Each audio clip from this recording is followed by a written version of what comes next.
Coming up on Bobcat Breakdown, the 2014 MAAC season is underway for the men's soccer team. We'll let you know how the pursuit to defend their conference crown has begun. And although it's only early October, life at the TD Bank Sports Center is underway. We have a very special segment that you're not going to want to miss. I have some Quinnipiac's greatest sports minds ready for some lively debate. Channel 30 is your source for Bobcat Sports. Don't go anywhere. We'll be right back.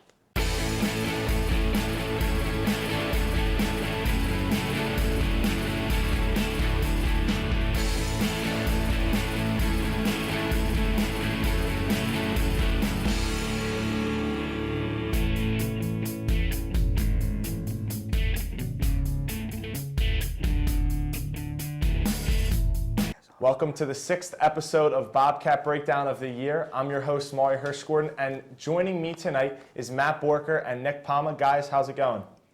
Good, thanks for having us. Doing great, Morey. So after a 1-4-1 start to the season, Borja Goita and the men's soccer team have begun to hit their stride.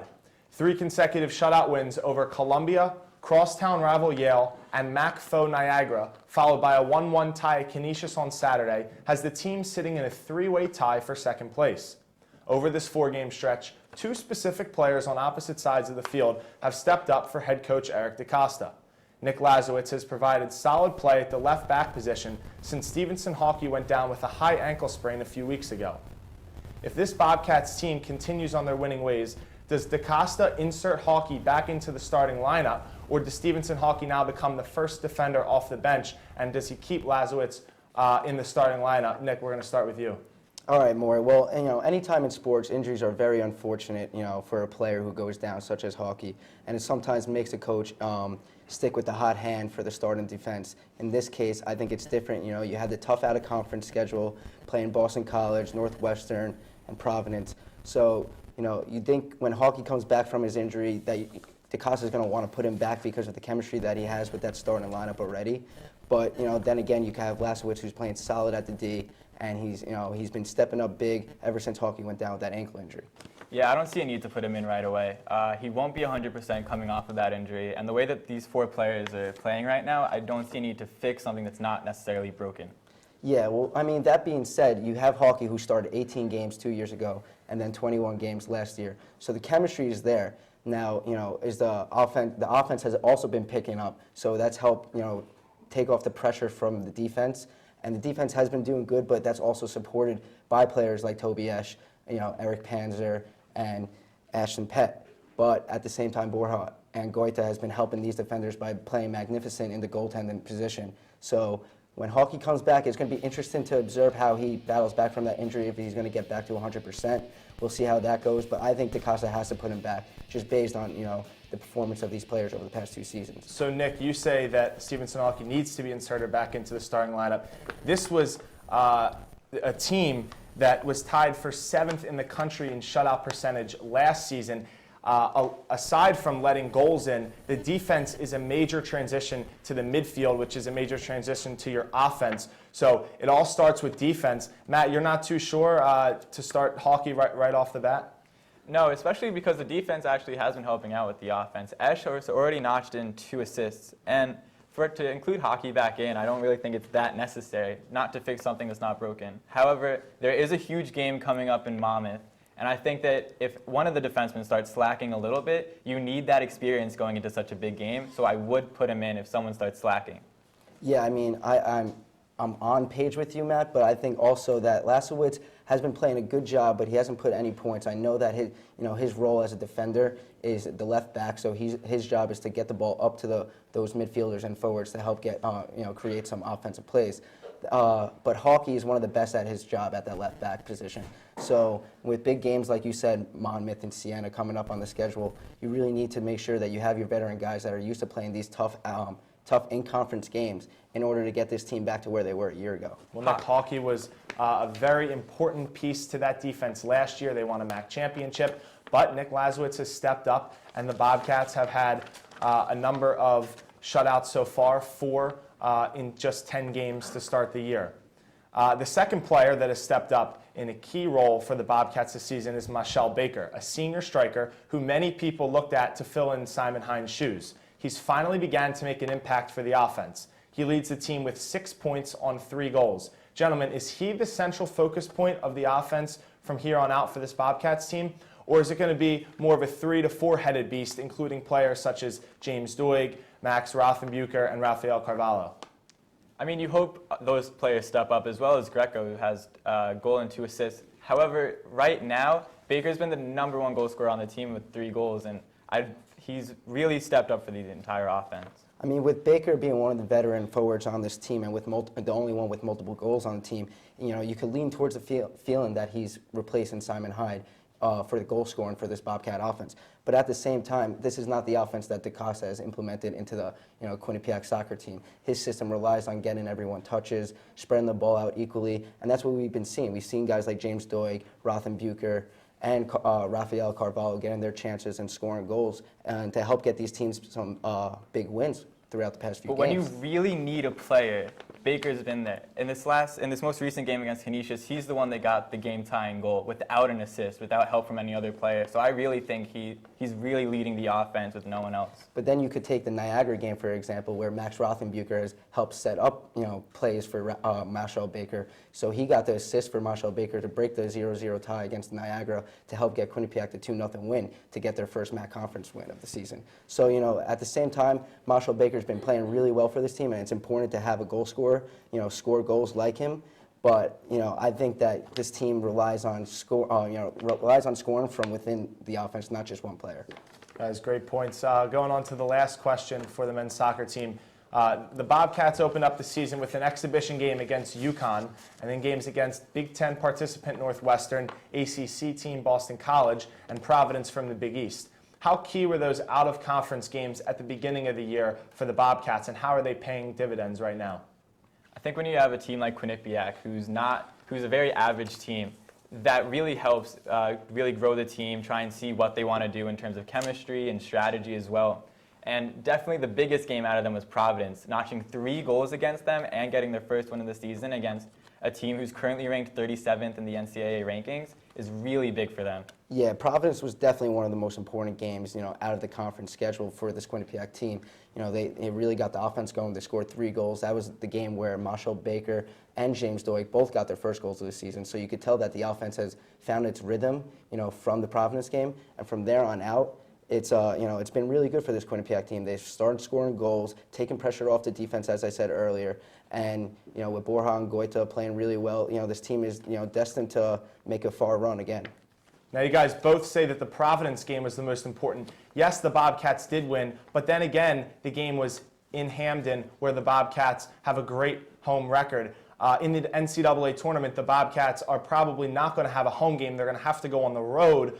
That tends to be looked at where the game at Northwestern, the game at Northern Illinois, even the exhibition game at UConn, I think will provide more dividends for this team because they are getting that on that road experience that they don't get here at home. But UConn, Northwestern, Boston College, and Providence all are top 60 teams in the country. Last year, the Bobcats played 1 top 30 team in the country and 3 top 90 teams before their conference play. They only lost 1 game out of their 12 conference games last year. Definitely was good for Eric DeCosta's squad. But when we come back, our own Jon Alba has a MAAC basketball special that will get you geared up for the season ahead. Don't touch the remote. Don't leave your couch. Bobcat Breakdown. We'll be right back. Wake up, Quinnipiac. It's the morning after. Hey! Come on, guys. It's time for TMA. Let's go.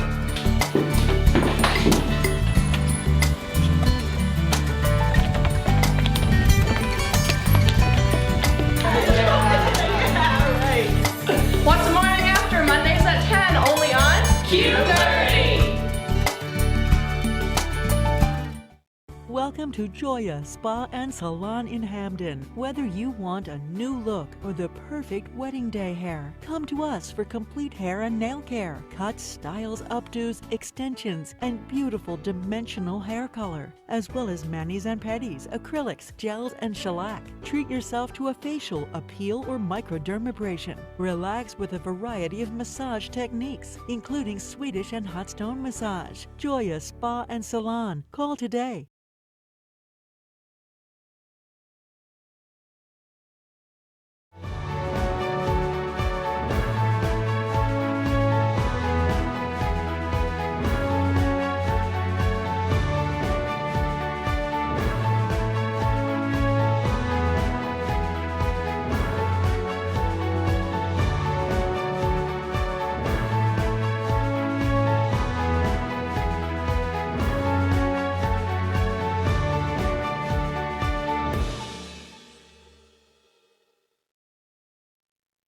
Welcome back to Bobcat Breakdown. The MAAC and ESPN announced last Wednesday a TV deal that will include games across all ESPN networks. To tell us more about the deal, I now bring in Jon Alba. Jon, thanks for coming on tonight. Morey, it's great to be back on Bobcat Breakdown. It seems like it's been too long, but I'm happy to be here. So Jon, the MAAC that was originally founded in October of 1980 with 6 collegiate institutions, then later had its first ESPN televised game, which was a men's basketball championship game in the spring of 1986, has come a long, long way. They just signed a television contract through the years of 2016 to 2017. Can you talk a little bit about that? So here's the deal. So this deal's actually been in existence for a little while now, but it will go through 2016, 2017, as you mentioned, and it's prorated at about $850,000 a year or so. Now, Commissioner Rich Enzer spoke with Q30 earlier this month and said that that's a deal that's likely to get extended as we go forward. But basically, this involves both ESPN, ESPN2, ESPNU, and of course, ESPN3. And ESPN3, as many people know, is the multimedia home of ESPN. And the MAAC can broadcast about 45 games throughout the course of the year or so, and that's spread across different sports. And what happened this past week was the basketball schedule was announced. So obviously an exciting time, not just here in Hamden, but across the conference. You mentioned the basketball schedule, Jon, and there's no guaranteed games right now for Quinnipiac, men's basketball or women's basketball. But talk about the potential for some of those games. Well, right now Quinnipiac does have 6 games guaranteed for ESPN3. But right now, nothing on television. But still, ESPN3, as you can see in the graphic behind me, it's got a fair share of quality matchups. Things get started on January 15th. It's a doubleheader for Quinnipiac at the TD Bank Sports Center as the men's team faces off against Ryder and the women's team against Fairfield. Now, ESPN won't be broadcasting any Bobcats games until February 12th, which is a women's basketball game at Marist. Now, that, Morey, was actually a game I was anticipating to get picked up by ESPNU, just like it was last year. Now, especially after Quinnipiac faced Marist in the MAAC championship game up in Springfield, and what was a pretty closely contested game. I was expecting that one to get the ESPNU nod on the women's basketball side, but instead it'll be Marist and Iona, the 2 front runners heading into the conference play as well. Again, continuing on. The next day is February 13th, and that's where Quinnipiac men's basketball will travel to Fairfield. Now, that's actually being tabbed as the rivalry game for Quinnipiac, which is interesting because I think more than anything, that's just being based off the in-state play. Quinnipiac and Fairfield don't really have that established rapport to call it a rivalry, in my opinion, at least. And as we go forward here, you can see that the women's basketball team will get that highly anticipated matchup with Iona. Last year, they knocked off Iona in the MAAC championships. The second round of the playoffs, that is. And then lastly, the last guaranteed game is the Quinnipiac men's basketball game against Manhattan, which is the final game of the regular season. So that will lead nicely into conference play. So you said that Quinnipiac and Marist, the championship game from last year's MAAC tournament, right now it looks like that the Iona-Fairfield game will be on television. Why do you think Iona-Fairfield gets the nod overhead of the Quinnipiac-Marist game that was the championship game? Is it because of D'Amica Martinez and Joy Adams? Well, the game is actually going to be Iona and Marist, and but that will be a doubleheader where I believe you mentioned Iona and Fairfield on the men's side. So the women's basketball team is going to have its work cut out for him in that regard. But Morey, what I want to talk about now with you is these wild card matchups. And if you go ahead and check out QBSN, the magazine, you'll see a big second screen spread. I got an opportunity to do some reporting about it, and the wild card games are where there's a plethora of options for Quinnipiac.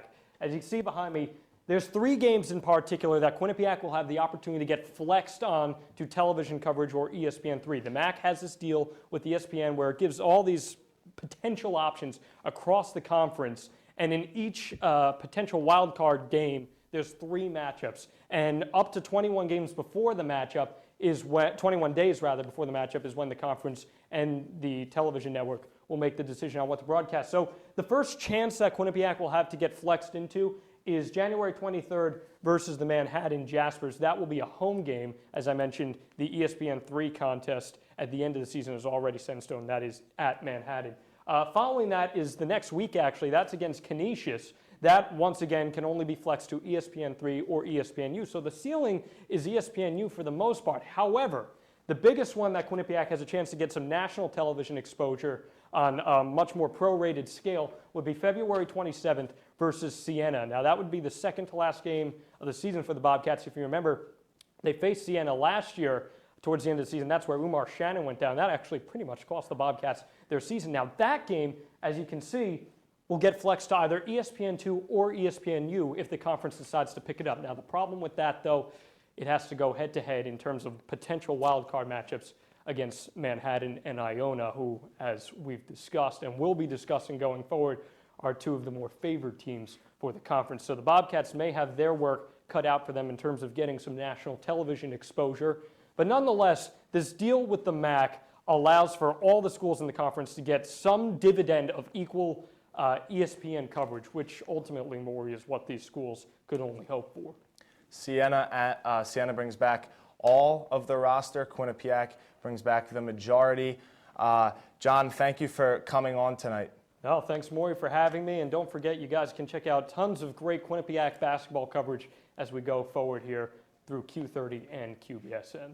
The 2015 MAAC Basketball Championships will be held at the Times Union Center in Albany, New York.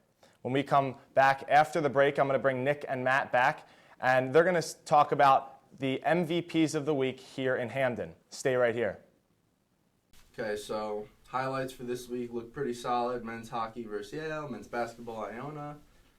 Got some pretty nice graphics too, some OTSs, full screens. Yeah, and I was also thinking for a feature idea, we could do something about head coach Graham Pecknell from the men's ice hockey squad with the new year and new players. Yes, that definitely sounds good. Yeah. Yeah. Wait a minute. Where's Mike? What's up, guys? Sorry I'm late. What are you doing? What? Freshman. Welcome to Joya Spa and Salon in Hamden. Whether you want a new look or the perfect wedding day hair, come to us for complete hair and nail care, cuts, styles, updos, extensions, and beautiful dimensional hair color, as well as manis and pedis, acrylics, gels, and shellac. Treat yourself to a facial, a peel, or microdermabrasion. Relax with a variety of massage techniques, including Swedish and hot stone massage. Joya Spa and Salon. Call today.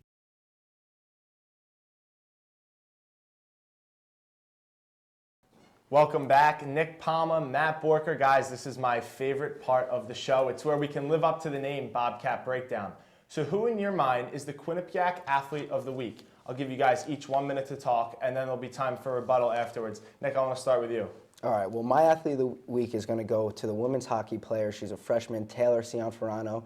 Her nickname is also TT, so get used to that because you're going to be hearing her name a lot throughout this winter sports season. This is a freshman who scored her first regular season goal in her first game as a Bobcat against the UConn Huskies. Not only that, that was the first goal scored for the Bobcat team this year, and they never looked back in that game. They won 3-0. And what also is important to note here is that she had 5 shots on goal and showcased her talent and potential all night. She's clearly one of the fastest and strongest skaters on this ice. And On top of that, her slap shot is able to lift from the ground, which is very rare for women's hockey players in the college level. So it's going to be important to see her, as Rick Seeley is probably going to implement her at the point for some of these power play offenses for this Bobcat team. Matt, TT Cianferrano, a source said, was by far the best player on the USA under-18 team for the last 2 years. It might be very early to say, but she has the potential to live up to Kelly Babstock-esque numbers. But who's your Quinnipiac MVP of the week? My Quinnipiac MVP of the week goes to Nicole Scola on the women's golf team, which isn't very focused on here at Quinnipiac because you can't really go watch a game, and it doesn't have a huge following. However, she's been one of the few bright spots on the team for a team that's been struggling a lot. They finished almost dead last in every invitational they've attended this year. However, she's been finishing amazing. In this most recent invitational in Delaware, she finished 6th, which was amazing, and only the closest Quinnipiac player finished 10th. At the first invitation of the year at Dartmouth, she was 18th. The closest player was 45th for Quinnipiac. So her being a bright spot and finishing so high in this most recent Delaware Invitational puts her at my Quinnipiac Player of the Week. Now, I'm going to chip in. I don't have an exact athlete of the week or an MVP of the week, but I have a team, and that's the men's cross-country team. They finished 3rd out of 40 teams to have their best finish in program history at the Paul Short Run at Lehigh University. They finished over MAAC foes such as Marist, who came in 7th, Siena, who was tied for 8th, and Niagara, who was tied for 26th. Quinnipiac's 1st to 6th runners were only separated by 34 seconds, a tremendous feat for this team. A young team. Brandon Copley came in 1st for the Bobcats. He's a junior. Retta, who's a freshman. Spencer Mannion was the lone senior in the top 6 for the Bobcats. Dylan Fearon's a sophomore, and Matt Mencher is a junior. A lot of promise for this team going forward. I want to go back to that women's ice hockey MVP, Nick. TT, as I said, has Kelly Babstock-esque numbers. What did you see out of the game at UConn that might not get on the stat sheet that people might not pay attention to? What about her game makes you think she's the MVP? Well, I'll get back to her game's performance, but right now I want to focus on where she plays on this Bobcat team. She's on the first line along with Nicole Costa and Erica Uden-Johansson. These are 2 players that were not even on the team last year due to medical reasons for Nicole Costa, who had a red shirt her junior year, and now she has another year of eligibility, along with Erica Uden-Johansson, who was playing for the Team Sweden in the Olympics. So I want to say that it really shows that Coach Seeley has a lot of confidence in her, putting her in that first line, and that also allows Greco to go down to the 3rd line and play her normal position as a center. So, I mean, her as the left winger on this line, as the top line, shows that she's really going to be doing a lot of stuff just like Kelly Babstock did in her years as a Bobcat.